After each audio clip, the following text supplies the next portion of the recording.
Ladies and gentlemen, please stand for the national anthem of the United States of America.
Ladies and gentlemen, we'd like to welcome to the stage Calvin Smith Elementary School students coached by Michael Markham to perform a Chinese lion dance. The lion dance is part of ancient Chinese tradition and is performed at the start of important occasions.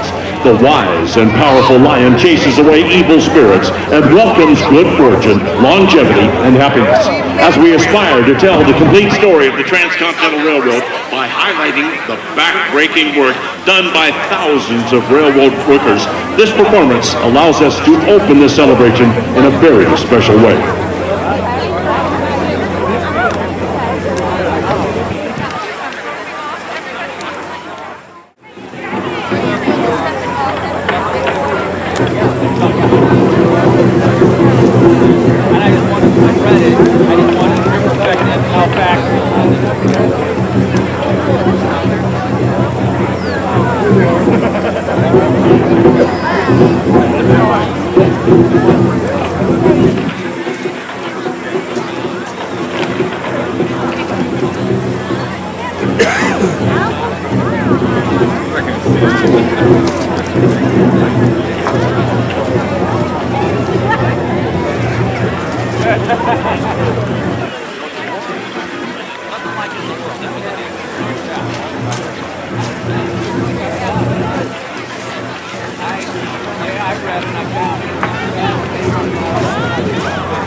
Need any help here? Are you good?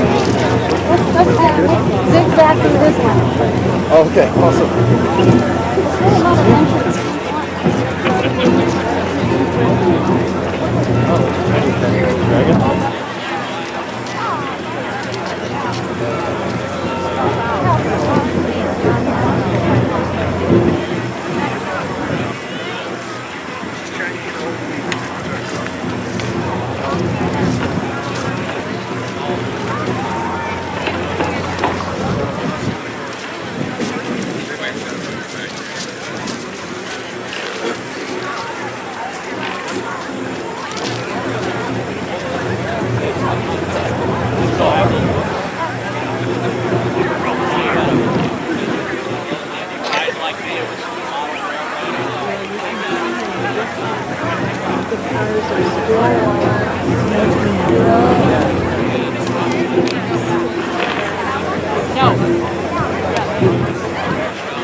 And now, ladies and gentlemen, please welcome Connie Young Yu, representing the Chinese Historical Society of America.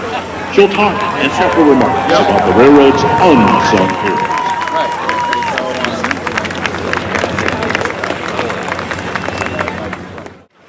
Greetings, I'm Connie Young Yu, and I'm a descendant of a Chinese railroad worker, an American speaking about American history. My great-grandfather, Li Sang, was one of the thousands of unsung heroes building the railroad across the Sierra Nevada mountains, laying tracks through to Utah, and uniting the countries by rail. Many descendants of Chinese railroad workers are here today.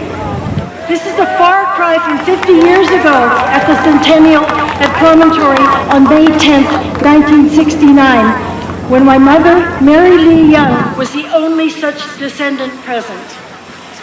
What the Chinese achieved for the First Continental Railroad was epic.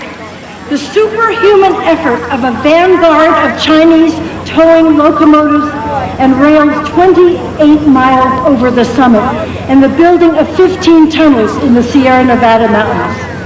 Scores were killed in explosions, and in the horrific winter of 1866-67, work crews were buried by avalanches. Then, in the spring of 1869, out of the mountains into the desert of Utah, Chinese went from 6 inches a day building Summit Tunnel to laying 10 miles of track in one day. It took the incredible organization of wagons and cars and carts and horses and equipment and the teamwork of Chinese track layers and 8 Irish rail handlers. This record-setting feat on the road to Promontory is unequaled in history. The trust and cooperation between workers with a common purpose was a zenith of the human spirit. The Centennial was a grand moment to celebrate the monumental achievement the Chinese were part of. Yet, why were the Chinese denied their rightful place in history at the 100th? Why was Philip Choi, president of the Chinese Historical Society, kept from making a presentation on the program? Why did the Secretary of Transportation, John Volpe, state in his keynote address, "Who else but Americans could chisel through miles of solid granite? Who else but Americans could have laid 10 miles of track in 12 hours? Because the contribution of Chinese to the Transcontinental was kept from national memory.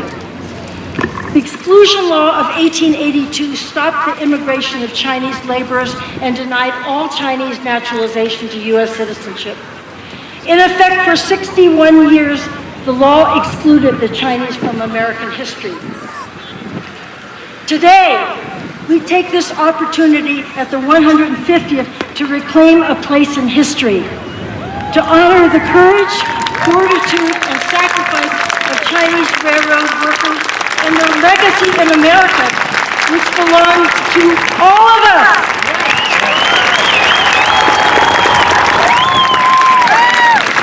It takes a village to build a railroad. We stand on broad shoulders, my ancestors and yours, those who fought exclusion and struggled for justice and equal rights. Let's be proud that immigrants make up America, so we can have this moment of solidarity today and fortify a milestone in U.S. history, hammering in the last spike. Done. Thank you. Welcome, everyone, to the 150th anniversary celebration of the Transcontinental Railroad. We are pleased that all of you could join us for this the famous celebration on May 10th, 1869, when a golden spike connected East and West and united our nation as never before, as one.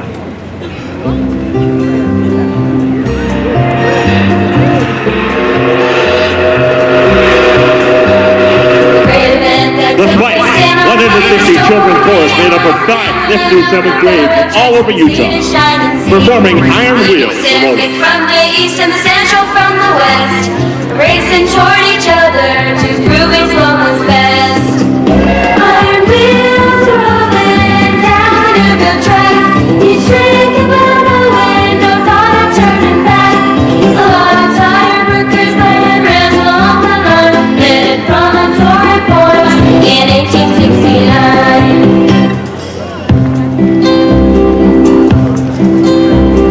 The going wasn't easy, there were mountains to go through with solid rock to last away, had to build some bridges too. Across the rolling prairie, they struggled hard each day, and finally came together, was on the 10th of May. Iron wheels are rolling down the Newville track, each train kept on going, no thought of turning back. A lot of tired workers laying rams along the line, headed Promontory Point in 1869.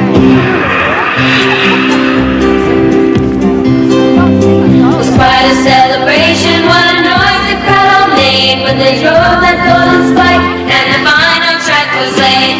Transcontinental Railroad joined the east and west as one. With this wedding of the rails, a new age had begun. Iron wheels are rolling down the Newville track, each train kept on going, no thought of turning back. A lot of tired workers laying rams along the line, headed Promontory Point in 1869. They met at Promontory Point in 1869.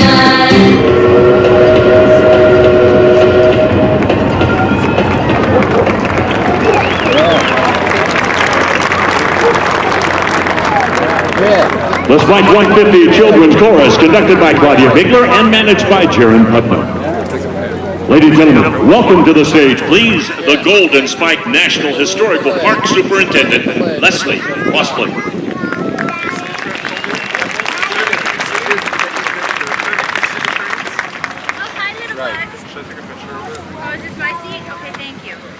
Good. And welcome to Golden Spike National Historical Park. Okay, bye. Thank you so much to all of our partners, volunteers, and participants here today for your help and support. The landscape that is seen here at Golden Spike is mostly unchanged since 1869. And we want to recognize the area as ancestral lands of over 22 American Indian tribes. Since 1916, the National Park Service has been entrusted with the care of our national parks. We safeguard these special places and share their stories with millions of visitors every year. Today, I have the distinct honor and privilege to introduce the Secretary of Interior, David Bernhardt. Secretary Bernhardt leads a department which stewards our public lands, oversees the development of energy, supplies water to the west, and upholds trust responsibilities to federally recognized tribes. Please give Secretary Bernhardt a warm Utah welcome.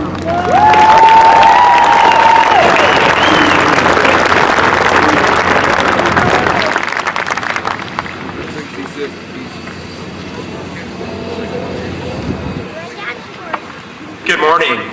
Thank you, Leslie, for the introduction. And kids, you're phenomenal. You're absolutely phenomenal. Well, the first thing I want to do is welcome you all here today to the Golden Spike National Historical Park, not site.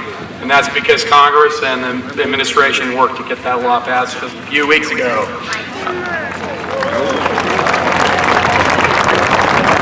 I'd like to begin by thanking everyone involved in the effort to preserve and promote this site and the important part of our nation's history, especially Governor Herbert, the Utah State legislators, Spike 150. I ask that we give them all a round of a hand.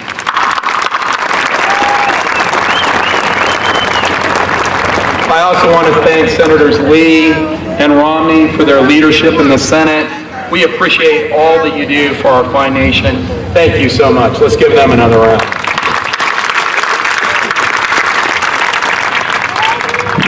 Now, one last thank you, and that's to Representative Rob Bishop, who really should get some extraordinary credit today. For those of you who might not follow public lands issues, the fact is that Representative Bishop has worked tirelessly in the House of Representatives on natural resource issues for the last 17 years. The country has benefited and continues to benefit from the leadership he has given to these matters, and there's still more to do in the next year and a half, Mr. Bishop. So let's give him a round.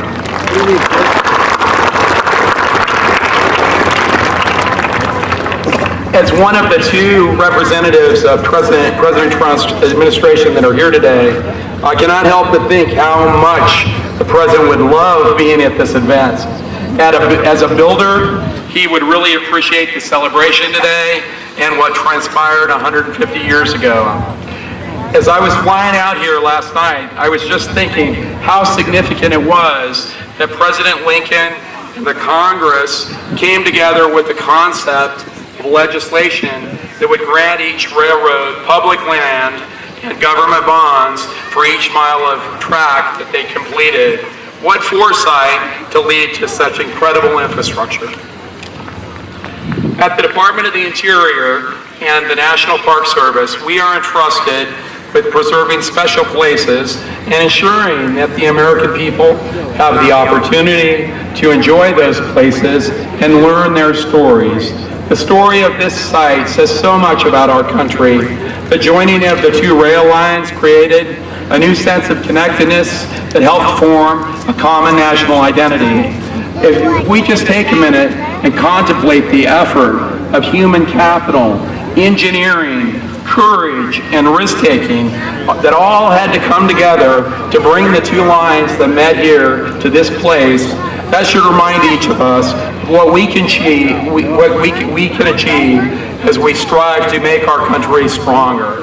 It is my hope that future visitors walk away from here inspired to maintain the determined spirit that has accomplished so much for our great country. Welcome, and I hope you really enjoy today's festivities. Thank you.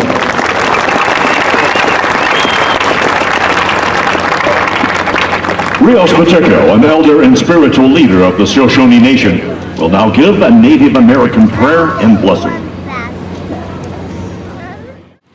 Na didi divine sundiai damioyeles ikudabi dastama duavia damapa damaika promontory iti divi dawi nasundawa watu wihai bungu surundamasa Central Pacific das Union Pacific iti wihai boa marigi Ika, May 10th, 1869. Damiapa, na Dididibi, Sundihai, Damidawa, Degwini, Dostami, Nananuini, Zanisinga, Zamaguna, Dami Kibidan, Nakan, Damapa, Nadibiai, Nasa Suanda, Damandua, Surundamas of Jesus Christ, Nanashan Dehai, Osana.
And now, ladies and gentlemen, would you please rise for the presenting of our colors by the Utah National Guard, followed by the Pledge of Allegiance and the Spike 150 Chorus and Band performing the National Anthem.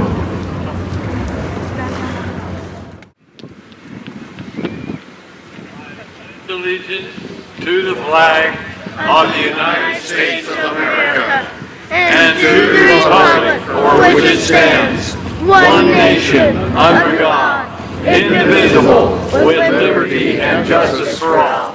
Order, honk.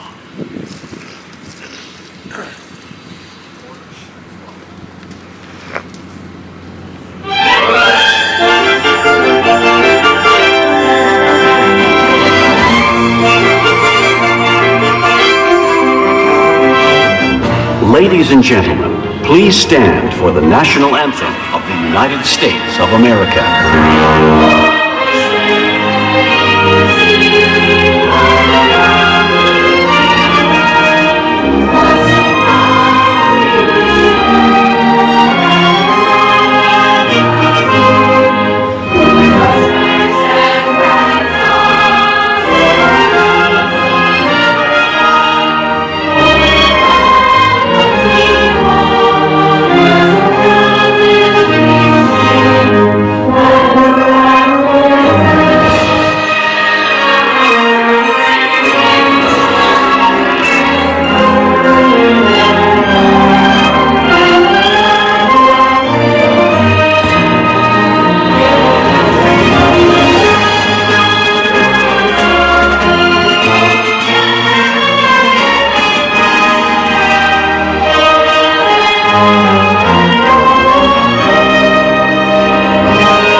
The Transcontinental Railroad propelled the United States into the industrial era and positioned Utah as the crossroads of the West, a role Utahns still embrace. Who better to explore this transformation than the 17th Governor of Utah, Gary R. Herbert.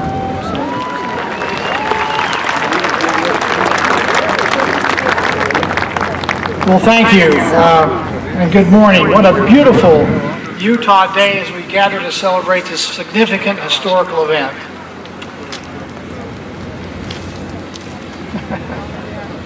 And they've got the wrong stuff on the telephone.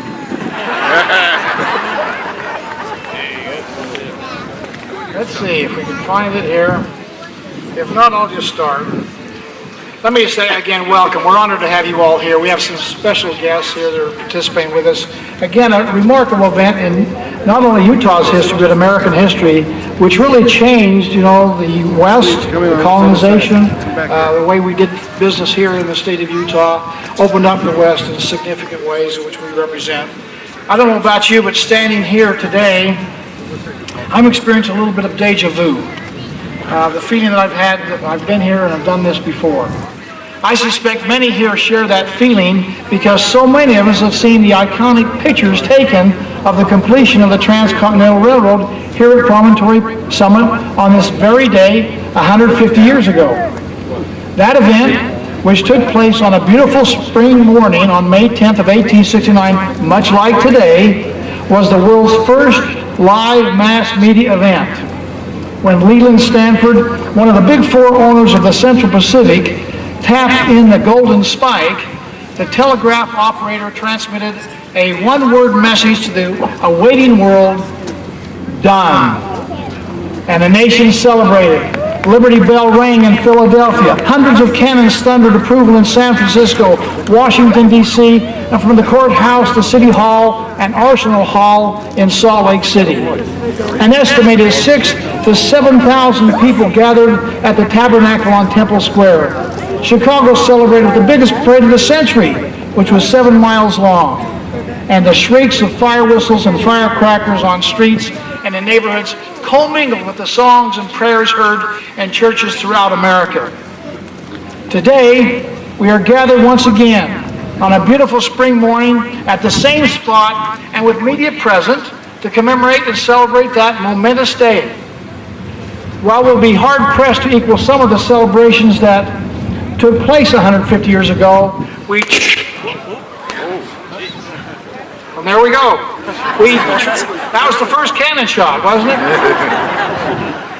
We are truly partying like it's 1869. I like my hat. There is certainly much that is worth celebrating in 2019. The Transcontinental Railroad helped transform Utah from an isolated frontier outpost into the crossroads of the West, which it remains to this day. It opened up the West for settlement, helped the mining and other extraction industries, and expedited the arrival of large numbers of immigrants to Utah. And it ushered in what is historians now call the American century.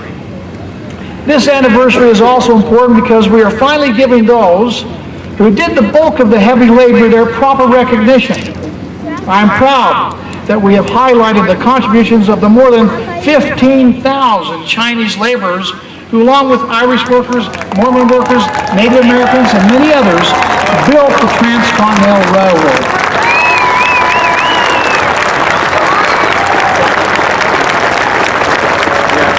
As we reflect today on the impact of this railroad on our country and on Utah, let us also look to the future.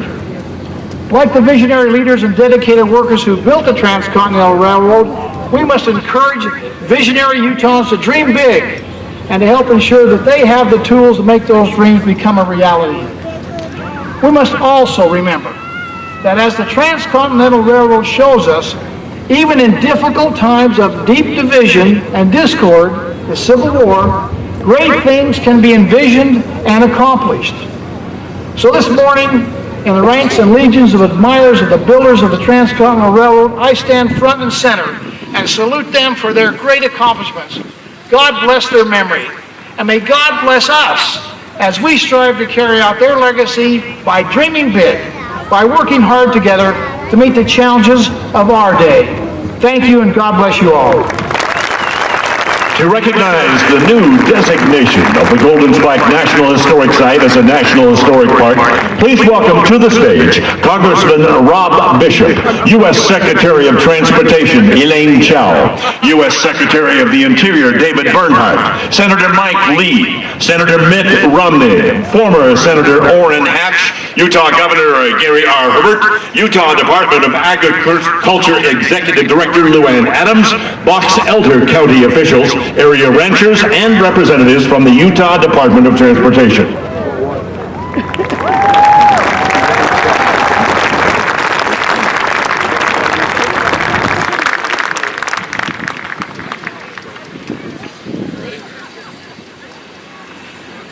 Spike 150 is about leaving a legacy that we want our children and the world to know that this country, with the help of thousands of immigrants, accomplished the seemingly impossible. The Transcontinental Railroad is a prominent symbol of the most significant achievement of the 19th century. It is that century's moon landing. The rail system shortened the trip across the plains that took months, and my ancestors had to walk every step of the way down to 5 to 6 days. To emphasize the importance of the site, of this site, where crews joined the east and the westbound tracks to create the nation's first transcontinental railroad, my Utah and Washington, D.C. colleagues and I have worked hard to expand this site's national importance. So I'm proud to say that on March 12th of this year, President Trump signed into law the designation in the National Resource Management Act that this Golden Spike National Historic Site is now a full-fledged National Historic Park.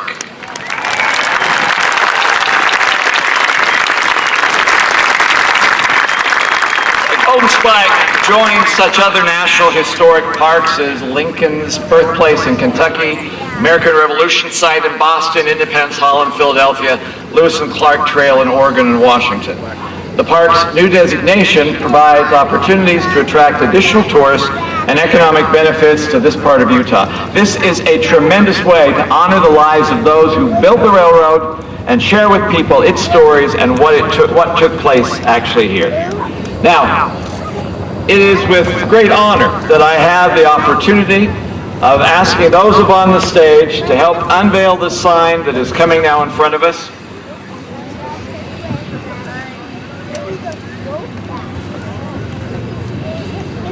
So if you can all join up here, every one of you, grab a piece.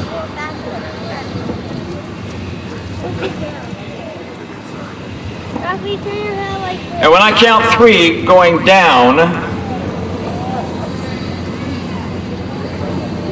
ready? 3, 2, 1, unveil the sign.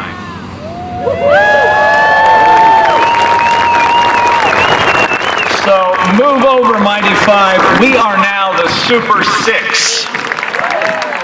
Please welcome Utah Governor Gary Herbert, President Russell M. Nelson of the Church of Jesus Christ of Latter-day Saints, O.C. Tanner President and CEO David Peterson, and other Spike 150 dignitaries for the presenting of the Utah Spikes and the ceremonial driving of the Utah Copper Spike.